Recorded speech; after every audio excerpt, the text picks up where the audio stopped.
കുടിക്കുന്നത് ആരോഗ്യത്തിന് ഏറെ നല്ലതാണ്. എന്നാൽ വെള്ളം കുടിയും വേണ്ട രീതിയിലല്ലെങ്കിൽ അപകടം ചെയ്യും. പഴവർഗ്ഗങ്ങൾ കഴിച്ച ശേഷം വെള്ളം കുടിക്കുന്നത് ആരോഗ്യത്തിന് ദോഷകരമാണെന്നാണ് പറയുന്നത്. തണ്ണിമത്തൻ, സ്ട്രോബെറി, കുക്കുംബർ, പൈനാപ്പിൾ, ഓറഞ്ച്, മുന്തിരി ഇവയിലെല്ലാം കൂടിയ തോതിൽ ജലാംശം അടങ്ങിയിട്ടുണ്ട്. ഇവ കഴിച്ചയുടൻ വെള്ളം കുടിക്കുന്നത് നല്ലതുമല്ല. തണ്ണിമത്തൻ കഴിച്ചയുടൻ വെള്ളം കുടിക്കരുതെന്ന് പറയുന്നത് എന്തുകൊണ്ടാണെന്നാണ് ഈ വീഡിയോയിലുള്ളത്. ഭക്ഷണം വേണ്ട രീതിയിൽ ദഹിക്കാൻ ശരീരത്തിന് ഒരു നിശ്ചിത pH മൂല്യം അത്യാവശ്യമാണ്. ജലാംശം ശരീരത്തിലെ pH തോത് കുറയ്ക്കും. ജലാംശമുള്ള ഭക്ഷണങ്ങൾ കഴിക്കുമ്പോൾ തന്നെ pH തോത് കുറയും.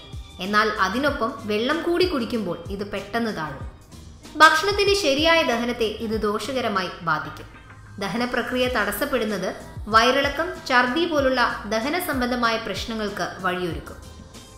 അസിഡിറ്റി, ഗ്യാസ്, വയർ വീർക്കുക തുടങ്ങിയ പല പ്രശ്നങ്ങൾക്കും പഴങ്ങൾക്കൊപ്പമോ ഉടനടിയോ വെള്ളം കുടിക്കുന്ന ശീലം വഴിവെക്കും.